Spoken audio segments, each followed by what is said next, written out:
auklėtiniai, iki patio aš parceliavimo. Ar kokie sunkus buvo laikai, šių namų netekti, vaikus be palikimo palikti. Net nesinori apie tai kalbėti, verčiau ponai iš jūsų paklausiu, kaip jums ši diena dvare? Ar jesnė panė Natalija jūsų neskriaudė, ar svetingai priėmė? Oi, džiaugiasi mano širdis, kad dvaras savo svetingumo nėra praradęs. Svečių čia ir anais laikais netrukdavo, ypač ponai mėgo medžioklę. Turėjom daug miškų, Ąžuolijos mišką tokį, o ponai iš toli iš arti atvažiuodavo ten medžioti. Ištisais mėnesiais čia tam dabar apsigyvendavo ir medžiodavo. Ir aš regiu, kad tie mano senieji Ąžuolijos miškai ir šių laikų sulaukė. Dabartiniai šeimininkai ten netgi Ąžuolijos botanikos zoologijos draustiniai įsteigė, pažinimo taką įrengė. Aš kažkaip jaučiu, ponai, kad jūs gamtą mylite ir apie ją suprantate. Tad norėčiau pasiteirauti, gal kartais dvaro Ąžuolijos miškai jau buvote? Nebuvote. Tikrai kada nors apsilankykite, gal ne šiandien, gal kada nors. Iš tikrųjų, jie nėra toli nuo čia, juos lengva pasiekti, ypač su dabartinėmis karjetomis. Žinote, aš niekada medžioklės nemėgau, bet į tą mišką nuvykdavau. Žinote, gera pasirašyti tarp senų ąžuolų, paukštelių pasiklausyti. Ten šimtais metų ereliai peri, tikrai kažkokie elgtis. Dabar mes net tam šunų neleidžiam medžioti, kad neišbaidytume. Bet šiaip, aš daugiausia laiko leidau čia, su vaikais, šituose rūmuose. Buvo šitie pastatyti 1882 metais. Žinote, suradau dar seną tokį albumą, nes per šitą laiką dvaras labai pasikeitė. Tai jeigu ponai malonėtumėt, aš pasiųsčiau tas nuotraukas, jūs pasižiūrėkite, kaip keitėsi iki dabartinių laikų, kaip patapo šitie rūmai tokie. Taigi, dvaro rūmai nėra labai seni, 19 amžius, bet pats dvaras yra labai senas ir žinomas jau net nuo 15 amžiaus. O ant dvaro žemės augo Utenos miestelis, tai tas dar senesnis. Ar žinokit, tai už sostinę Vilnius senesnis yra? Ne veltui šiais laikais šitą miestą Lietuvoje vadina vienu seniausių Lietuvos miestų. Tik savo istoriją, kai jis pradėjo nešti. Jo istorija prasidėjo toliau, už Kairių Garstų. Prie Utėnėlės stotelės, dėl to toks ir pavadinimas, ant Ankūnų piliakalnio. O pati, ir dar specialistai pasakoja, būčiau nepamiršęs pasakyti, aš apie tai visada pamirštu, nes tai istorija labai sena. Kad senosios Utenos žemėse pasirodo sėlių gentys gyveno dar 2000 prieš Kristų. Na, o paskui istorija tokia naujesnė. Mūsų pati gražiausia miesto istorija legenda pasakoja, kad ant Ankūnų piliakalnio legendinis kunigaikštis Vytenis pasistatė medinę pilį ir aplink Uteną pradėjo kurtis. Istorikai šitą faktą patikrino ir iš tikrųjų tikrai taip. Pilies ten būta ir gyvenvietės būta, žmonės ten gyveno. Na ir faktas dar toks yra, taip pat istorinis, kad karalius Mindaugas 1261 metais parašė laišką kalavijuočiam ir tuo laišku perdavė senąsias žemes ir jas tada pavadino Uteną. Štai nuo tada Utena skaičiuoja savo gimtadienį, tai nuo 13 amžiaus. Bet su tais pačiais kalavijuočiais medinė pilis buvo sudeginta. Bet kaip žinome, jeigu atsimenam istoriją, Pabaisko mūšio metu ir pats kalavijuočių ordinas buvo sunaikintas. Taigi, kaip ir nebuvo dėl ko senąją pilį atstatyti, Utena persikraustė čia ir kūrėsi jo aplink dvarą. O dvaras tada, jis buvo karališkas. Didysis kunigaikštis buvo jo savininkas, bet čia tiesiog pavesdavo savo aplinkos didikams jį valdyti. Labai žymus vardai šito dvaro istorijoje yra įsirašę. Valdė jį ir Mykolas Glinskis, ir Albertas Goštautas, Jurgis Radvila, Jurgis Astikas. O po abiejų tautų respublikos pasidalijimų šis dvaras patapo privatus.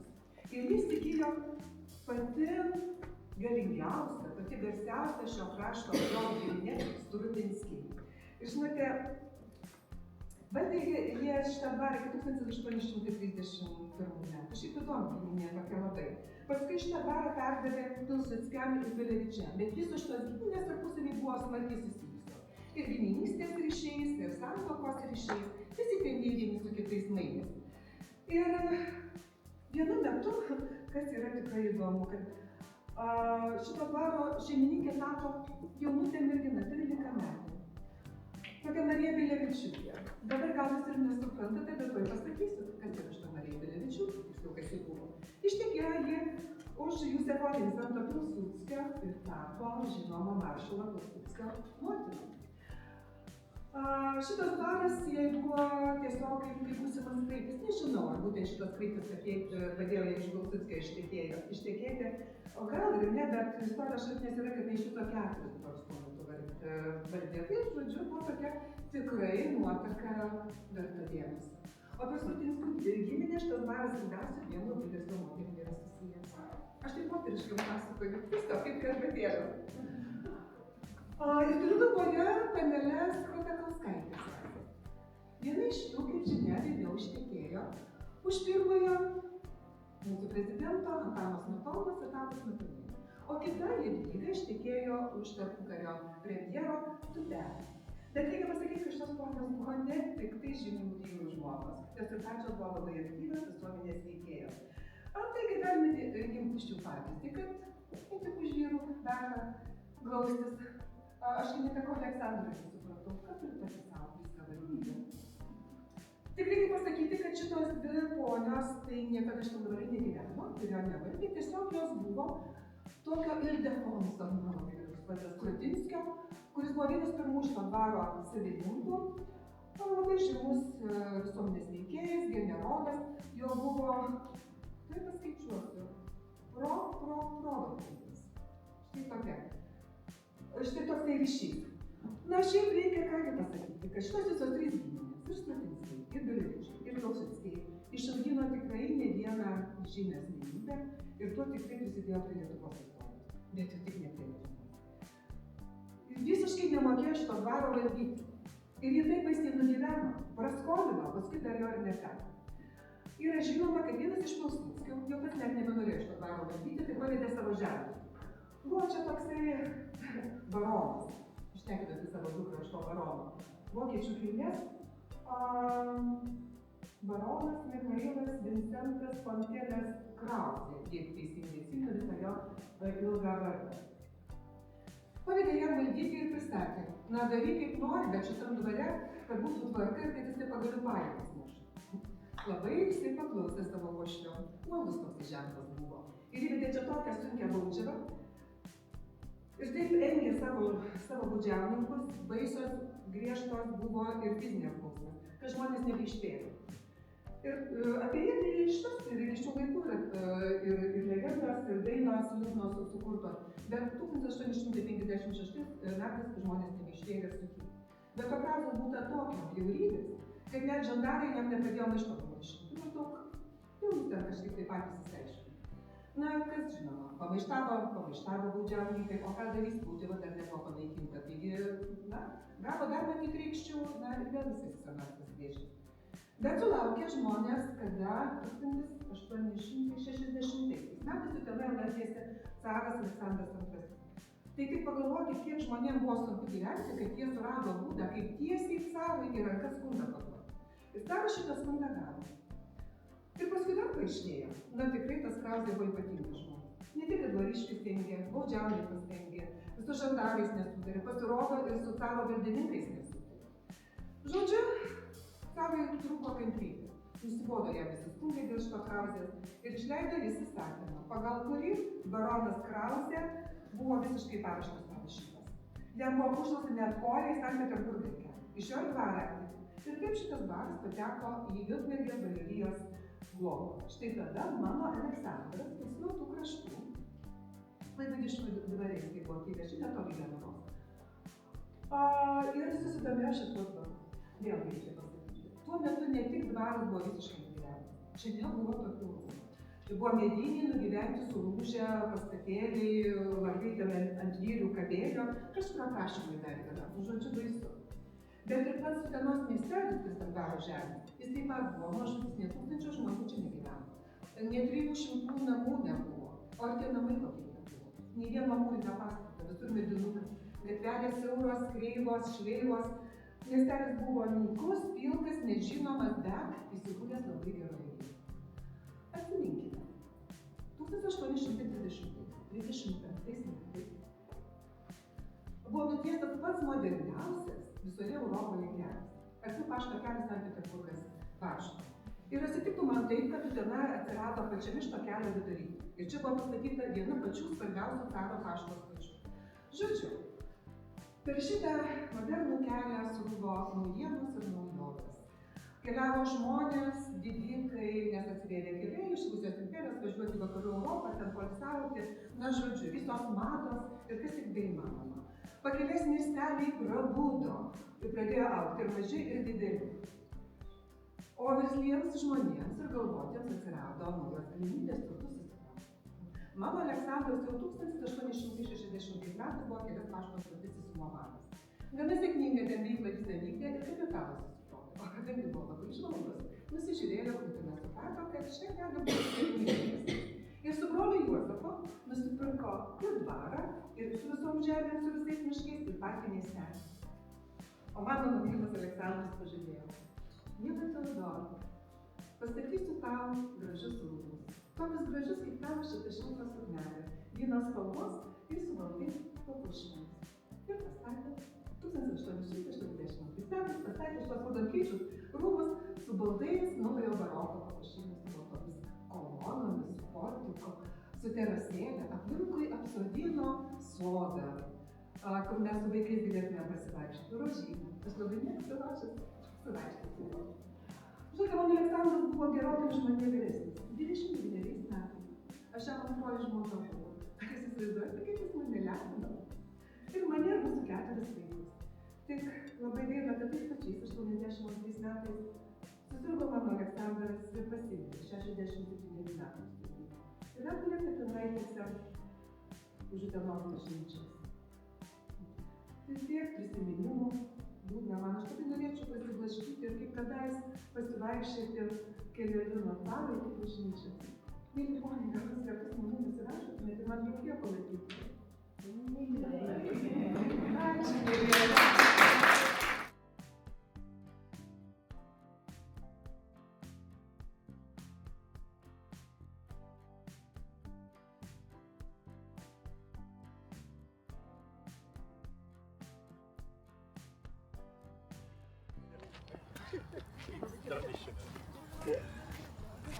Vicenzas, I think, I have the idea that you stole my time of presentation. So we need to create an app to teach us drive behavior.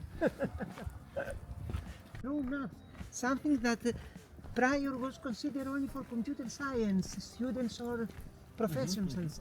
And they are feeling that, okay, there is a positive point in the use of generative AI, not just copy-paste.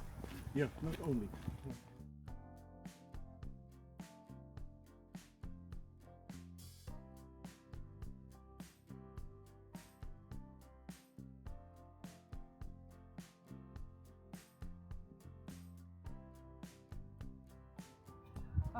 Ne tik virtuvė, bet buvo ir 2 kambariai su stojimais. Žalio koklio krosnis, tai buvo pakankamas prabangos toks požymis iš šiaudinių stogų. Buvo sukaupta jau čia šitoje pusėje didelė akmenų krūva. Mat buvo planuota varpinę akmeninę pastatyti. Bet dar 1820 metais, vėlgi ta pati mūsų dvaro laikina valdytoja tokia, Pomarnacka buvo. Pasiskolino tuos akmenis, bet skolaraščio nepasirašė, tai taip ir liko. Bet nebūtų mano Aleksandras, jau kai nusipirko čia dvarą, ėmėsi tvarkos visapusiškai. Subūrė jisai savo 2 tokius bičiulius, su kuriais pas mus neretai ir vyno išgerdavo, Jeloveckiu ir Svonteckiu, paskui mūsų ten draugavo su jų vaikais. Ir nusprendė tiesiog funduoti naujos varpinės statybą ir tą ir padarė. Nauja varpinė kainavo 4,5 tūkstančio, daug ar nemažai spręskite jūs, nes tais laikais valstiečio namas kainavo nuo 50 iki 100 rublių. Na, žodžiu, pakratė piniginės dvarininkai, bet nieko tokio. Ir šita varpinė, šita, kuri sulaukė ir mūsų laiku, buvo pastatyta 1876 metais. O paskui po 3 metų, kaip dabar atsimenu, 79-ais, kilo baisus gaisras, gegužės 31 dieną. Kadangi Utena buvo medinė, tai gaisras vos per pusvalandį išplito visur, sudegė viską beveik Utena. Sudegė ir medinė bažnyčia, ir klebonija, ir varpinė, viskas sudegė. Ir vėlgi mano Aleksandras susikvietė vėl tuos savo draugus dvarininkus ir jau po pusmečio buvo sudarytas naujos mūrinės bažnyčios statymo komitetas. Dar į tą komitetą pakvietė 5 valstiečius, bet koks demokratiškas buvo mano vyras, naujų pažiūrų jau tais laikais. Ir kleboną vietinį Višnevskį. Žodžiu, jie buvo atsakingi už projektą, už jo suderinimą anais laikais, na, kaip ir dabar. Nesuderinus su aukščiausia valdžia nieko daryti negalėjo. Dabar noriu jūsų paklausti, ar pastebit, kad šita bažnyčia yra kiek kitokia negu dauguma Lietuvos bažnyčių? Ką jinai jums primena?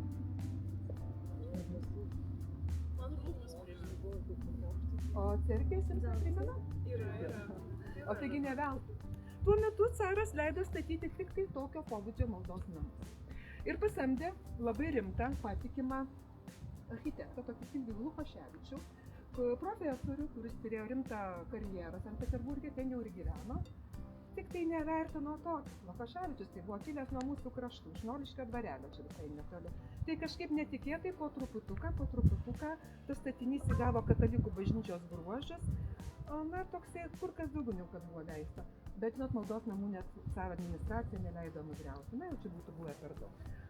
Taigi, bažnyčia buvo suprojektuota, mano vyras dar spėjo pasirūpinti, kad viskas būtų tvarkingai, tai Lechvaldą tokį vokietį pasamdė, kad darbus prižiūrėtų, viskas čia vyko puikiai, tik, na, kaip ir buvau sakiusi, numirė mano Aleksandras, o bažnyčia buvo pastatyta 1884 metais.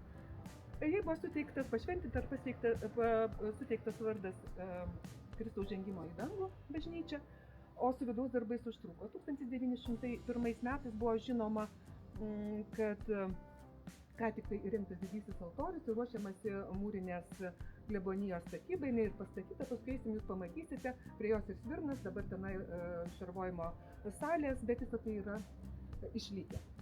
Na, o 1903 metais čia vargonauti atvyko dar visai jaunutis Juozas Gruodis. Net nebejoju, kad šita pavardė jums yra žinoma, nes tarpukariu tai buvo pati ryškiausia figūra. Žodžiu, po to, kai jisai jau baigė konservatoriją Maskvoje Vyščiuje, tai jisai jau patapo ta žvaigždė, bet šis dar buvo 18 metų. Ką jis jau padarė? Ogi jisai labai sustiprino bažnyčios humorą, jisai buvo visiška naujovė, išmokė choristų dainuoti. Labai uteniškiams tai patiko, nes iki šiol bažnyčioje ir jisai rytas lenkiškai viskas buvo lenkiškai. Ir dar funkcionuoja didžiuotis matinėmis prie bažnyčios visi. Nors didžiausia turtas šios bažnyčios tai buvo 1913 metais ant centrinio virš durų, tenai ant centrinio fasado buvo įrengtas, pritvirtintas, užkeltas, gal taip reikėtų sakyti, trimituojantis angelas, kuris sukūrė garsiausią dievdirbystę šito krašto, tai Antanas Devynis. Daugiau nei 100 metų tylom angelas žiūrėjo į miestą ir globojo mūsų pieniškių, bet aš galvoju, kad mes gerokai visi griekų prisidarė, nes pernai metais paaiškėjo, kad pavargo mūsų angelas mūsų globoti. Ir paaiškėjo, kad bet kurią dieną, bet kurią akimirką jis galėjo tiesiog nusileisti ant žemės, tik pavargęs buvo. Na, padėjome mes jam saugiai ant žemės nusileisti ir vietinis auksarankis, toksai Araminas Gintautas, atnaujino naujam gyvenimui prikėlė mūsų angelą. O klebonas Neverauskas Algis pasirūpino, kad angelas turėtų naujus namučius. O ir visai nesenai, balandžio 19 dieną, angelas buvo pašventintas naujose namučiuose. Tai jeigu norėtumėt prie jo arčiau, nes čia mūsų didžioji brangenybė.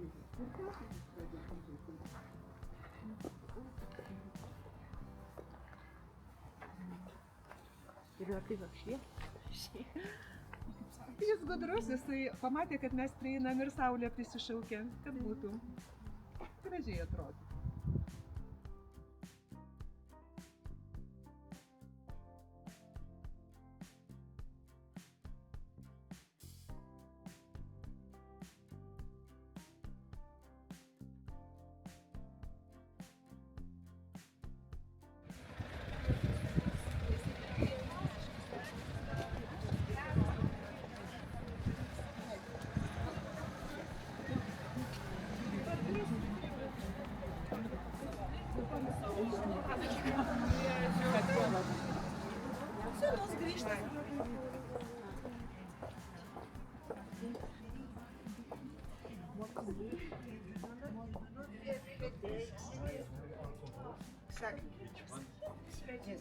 and without artificials. I imagine my grandmother.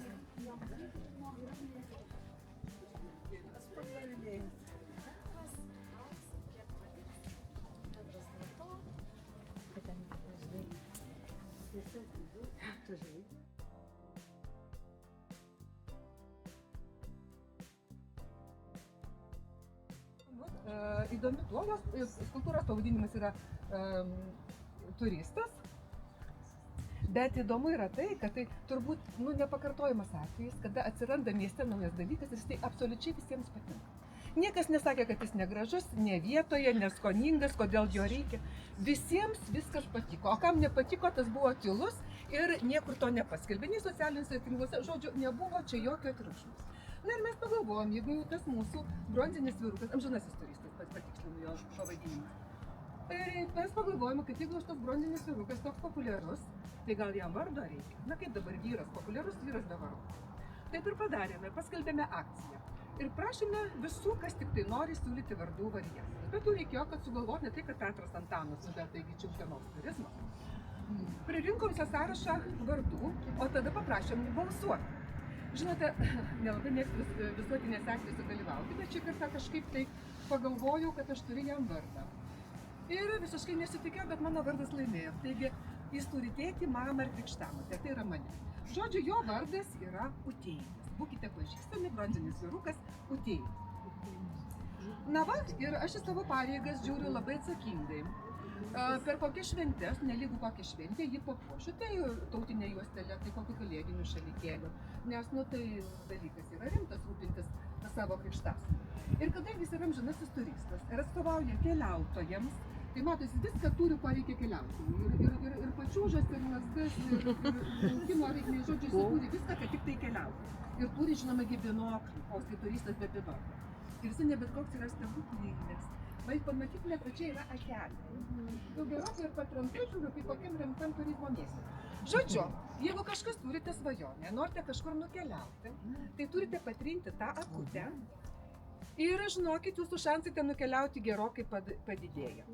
Žodžiu, aš dabar turiu kaip tik svajonę, duodu pavyzdį. Draugas.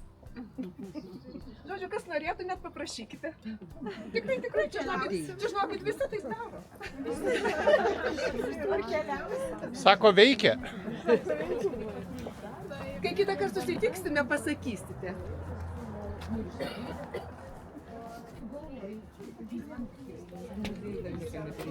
Dabar apie šitą aikštę, kad tai yra tada į muziejus pasivirsiu, kad tai tiesiog nušašapas.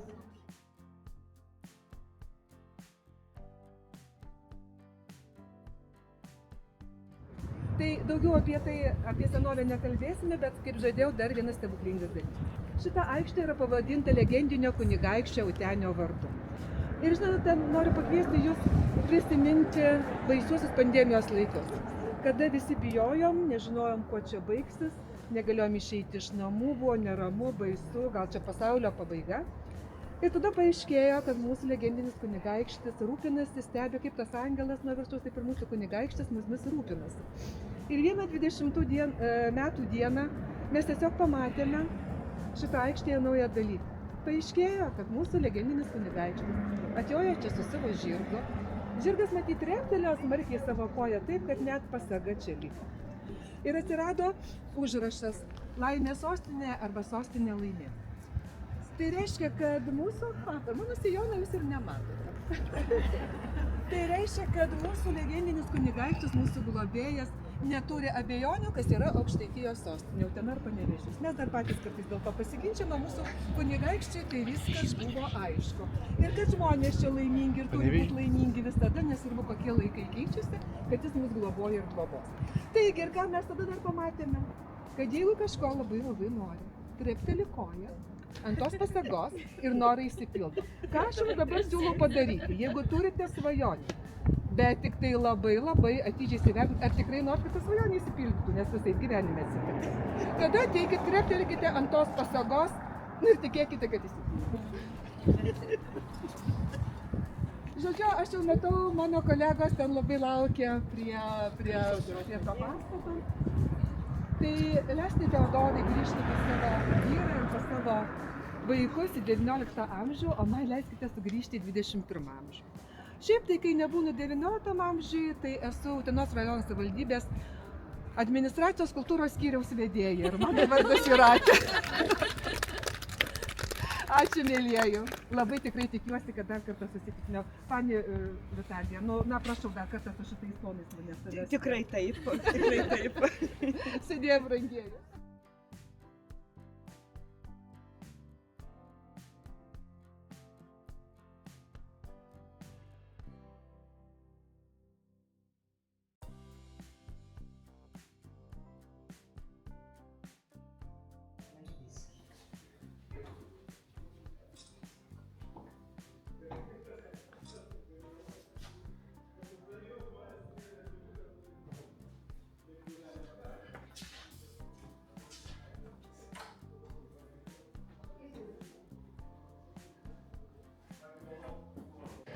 Nes aš galą pasakysiu daug. Esu čia dirbusi.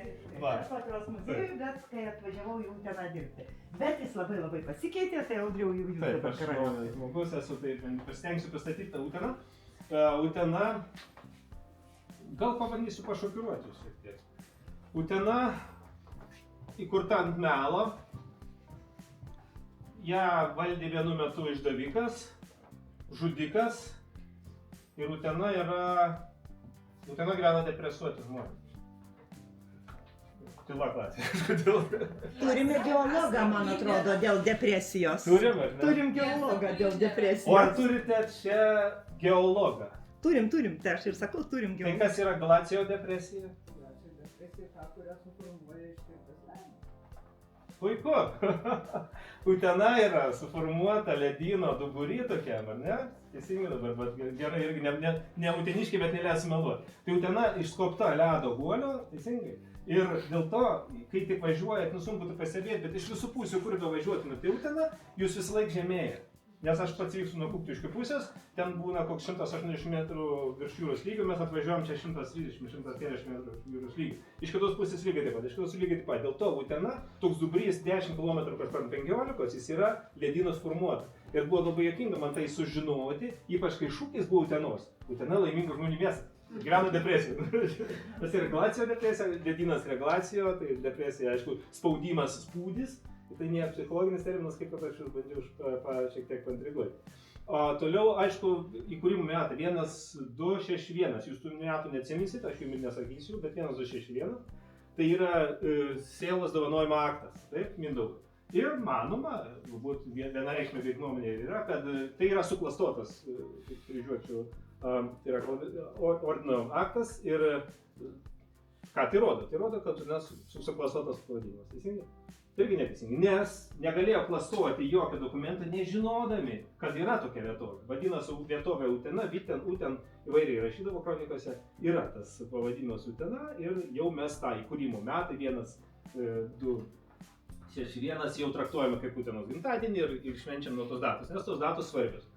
O dar kas svarbu, tai taip, be abejo, tai Daumantas buvo irgi kunigaikštis, kuris ir buvo pabėgęs į Pskovą, ten tapo šventuoju ir dabar jis yra šventasis. Tai va, čia toks irgi vienas niuansas, kitas niuansas, tai yra vienu metu tai buvo toksai Glinskis ir jis buvo dvigubas išdavikas, ir jis išdavinėjo LDK, išdavinėjo rusėnus, tai toks irgi trumpas tapas, kai jam buvo užrašytas Utenos valdyba. Tai va čia su tokia bjaure pradėjau pradžia, o toliau tai va pradžia šita. Čia tų metų, kaip matot, metų gausybė, jeigu jūs įsiminsit tikrai krizos. Bet metuose yra svarbu daug kas, bet šiuo atveju gal svarbi emocija. Tai, kaip mato, šita siena yra tuščia. Ta prasme tuščia. Čia nuotraukos, ten nuotraukos. Šita pusė tuščia. Kodėl? Nes nebuvo nuotraukos, aišku.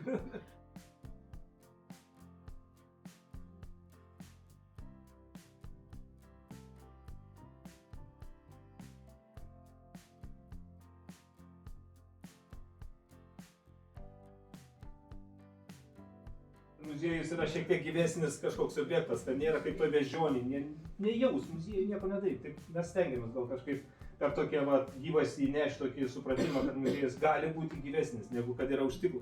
Tai už stiklo šūkių būsenos jiems jokio tai nieko nesako.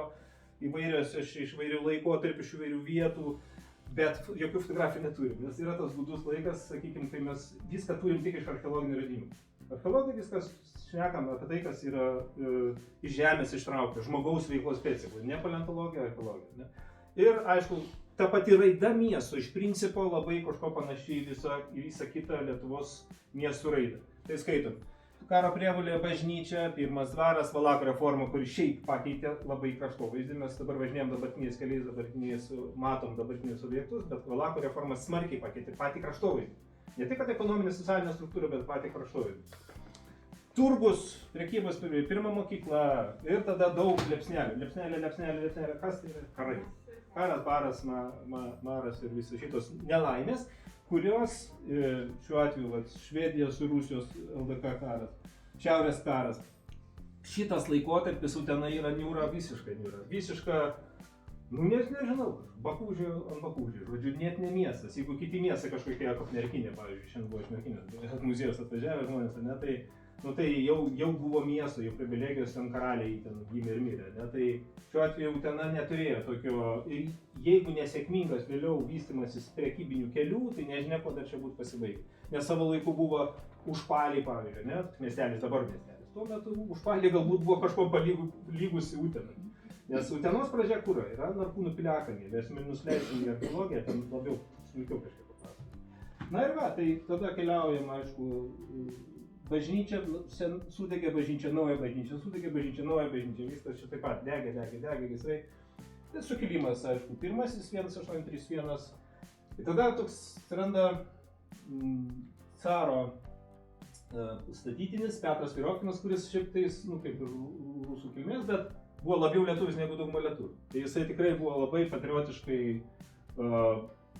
nežinau kaip jam ten sekėsi, tiesą sakęs, bet jis buvo tikrai neatstabdė visiškai lietuvių patriotinio judėjimo, būtent tuo caro priespaudos metu. Ir jo dėka įvyko nemažai tokių revoliucinių, gerąja prasme, visokių įvykių Utenos krašte.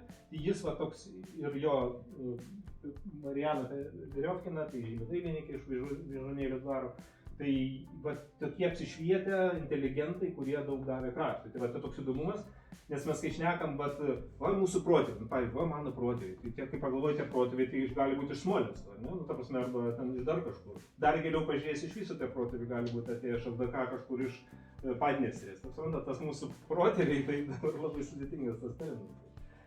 Na ką, ir tada gaisras, sukilimas, nauja bažnyčia Mūrinė, kuri dabar jūs jau praėjo, tai ne Mūrinė bažnyčia, tokia savotiška.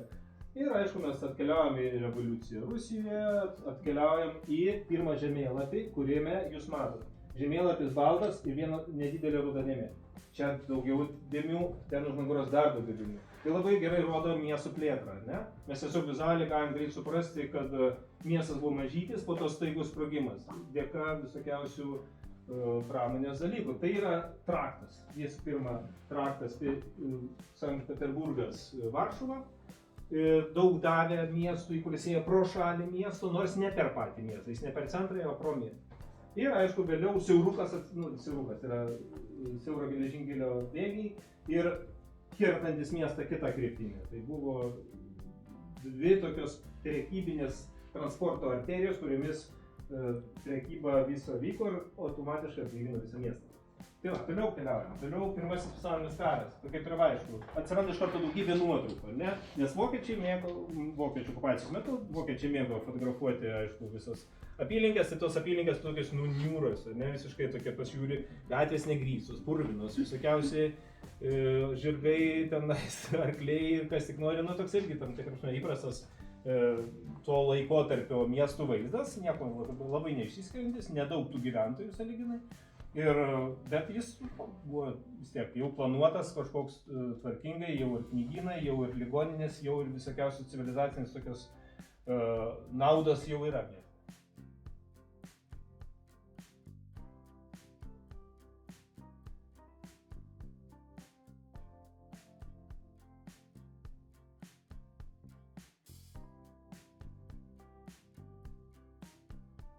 Randam, bet čia irgi yra, dabar čia prigęsito šviesos, yra išgražos. Pačios išgražos irgi yra randamos, sakykime, dirboje. Tai va, tuščiavidurį kaulą sukant, aišku, daug darbo mums dabar, įgūdusiam turbūt amatininkui nebus problema. Naudoja, aišku, smėlį kaip abrazyvą vandenį ir besukdami jie išgrėžia tą skylutę ir naudoja įvairiems tikslams. Kokie tikslai? Nukirst kam nors galvą. Labai geras tikslas. Tai yra kovos kirviai.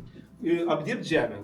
Turėti maistą, puikus tikslas. Nukirst medžiai, turėti malkų, irgi puikus tikslas. Tai va šitie kirviai yra įvairių formų, įvairiausių laikmečių, įvairiausių išlikimo akmenukai. Tai va toks labai įdomus objektas, kai mes galim pradėti nuo pačių žemiausių sluoksnių archeologijų. Iš kokio akmens šitie? Įvairių. Yra atlikti, aišku, Granitinių? Kokių? Granitinių. Be abejo. Ja. Taip, yra petrografiniai vadinami tyrimai atlikti daugumas kirvukų, yra atskiri moksliniai straipsniai, aš nebūtinai sakau apie šituos, bet yra pagal ten mikro nuotraukos ir visą kitą yra tyrima, bet kas svarbu suprasti, dar čia irgi neplanavau sakyti, bet jeigu kirvukas randamas yra beveik tobulas, visiškai puikios būklės, tai reiškia, kad jis greičiausiai buvo paliktas aukos metu. Arba tai, na sakykime, į vandenį įmestas kaip auka, tų laikų, sakykime, senosios baltų religijos, arba su palaidojimu jis paliktas, arba gal pamestas netyčia, bet čia labai retas atvejis, nes žmonės pragmatiški, jie viską naudodavo. Tai visi, kurie nusidėvėjo, aiškiai buvo naudoti. Nes tu negali gaminti ir gaišti laiko dalykui, kurio nenaudosi. Teisingai? Pragmatika buvo 100%. Ir gaunasi, kad tie kirvukai, kurie visiškai tobuli, galima jau įtarti, kad jie buvo rasti kažkur kaip auka. Mes tobulą buvom radę kirvuką ir atnešėme į mokyklos muziejų Dusetų. Ir paskui, kai naikino tą muziejų mokyklos, nežinia, kur išvažiavo. O nieks nepasakys, kad jo gali čia. Jau jis gal čia yra. Jo, gali pas jūs būti? Įsisavino. Ar ne? Ne, viskas, kaip sakoma, pagal. Jo, nes įdomu, nes sakė, ten daug ką tiesiog... Žinoma, tie dažnas atvejis, tie muziejai buvo naikinami, ten nyko išsitampė, bet kai kas pakliūna čia, yra įrašų knygos, mes turime muziejos knygas, kuriuose parašyta, kad gauta iš Dusetų kraštotyros būrelio. Taip gali būti.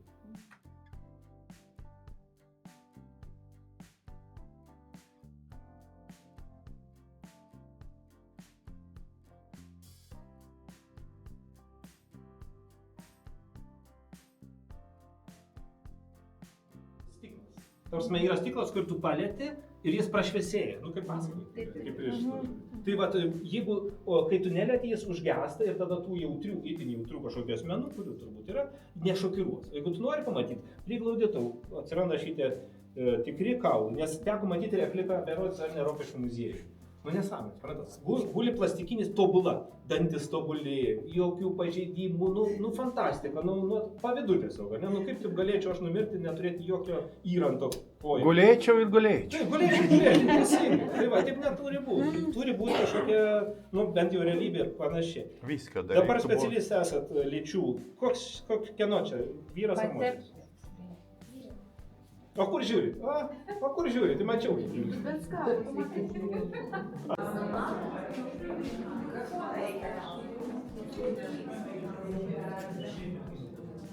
Čia tada bus naujo.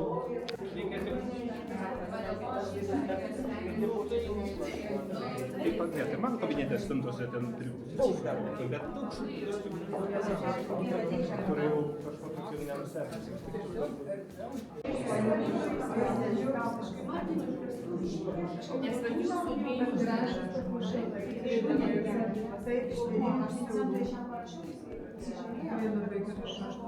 O aš dar turiu tų lininių.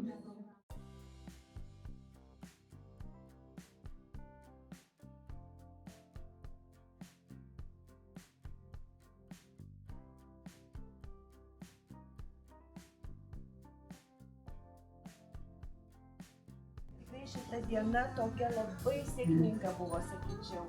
Susirinkom gražią dieną, nors buvo žadėtas sniegas ir lietus, bet kai kas turi su kanceliarija dangaus ryšius, o ten irgi turbūt prisidėjo viską darydami, kad tai nebūtų.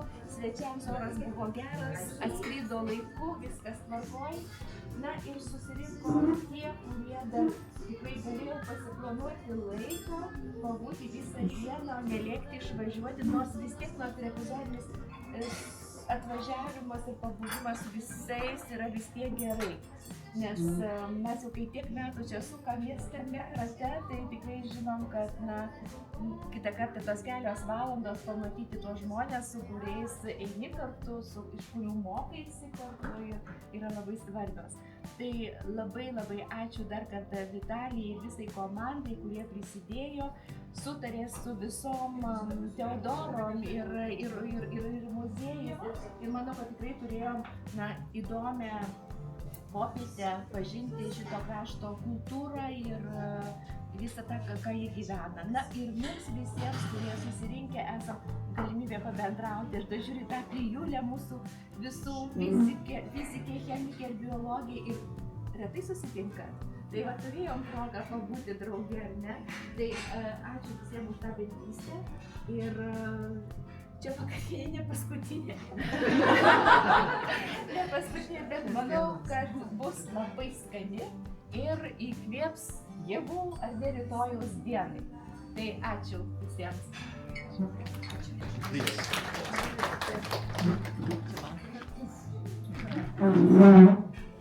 Tai aš turbūt turiu dėkoti, kad likimas lėmė pažinti Ritą per įvairius projektus. Ir Ritai šovė mintis, kad gali šiais metais pasiklausti, ar gali būti konferencija gamtamokslė pas mus. Ir atvažiavo šaltą žiemos dieną kartu su profesorium Vincentu ir sako, ar pasirašytumėt. Mes visiems pasirašom tokiem įdomiem reikalam, juolab jeigu tai yra, mus gali pamatyti kuo daugiau žmonių, tai yra pamatyti visą iš Lietuvos mokytojai, pamatyti svečiai iš Graikijos, iš Čekijos ir tai reiškia, kad mes tokiu būdu pozicionuojame savo kraštą. Tas, koks jisai yra, savo visą grožį ir žodis gamta, gamtamokslis, kaip ir šiandien pranešime kalbėjau, dar siejasi ir su tuo, tai vadinasi su STEAM ugdymu, su vaikų praktiniam veiklom, o Rita žinau, kad jinai gamtos erdvėse sako knygas padėkite, o keliaukite į gamtą. Tai ačiū ir už šios dienos antrą dalį, už visų pasirengimą. Vienus girdėjau pranešimus, kitų negirdėjau, nesakė, eik parašų dėti. Tai būsime rytoj ir laukia įdomios irgi veiklos. Tai pasibūkite čia, pabendraukite vieni su kitais. Ačiū, kad atvažiavote.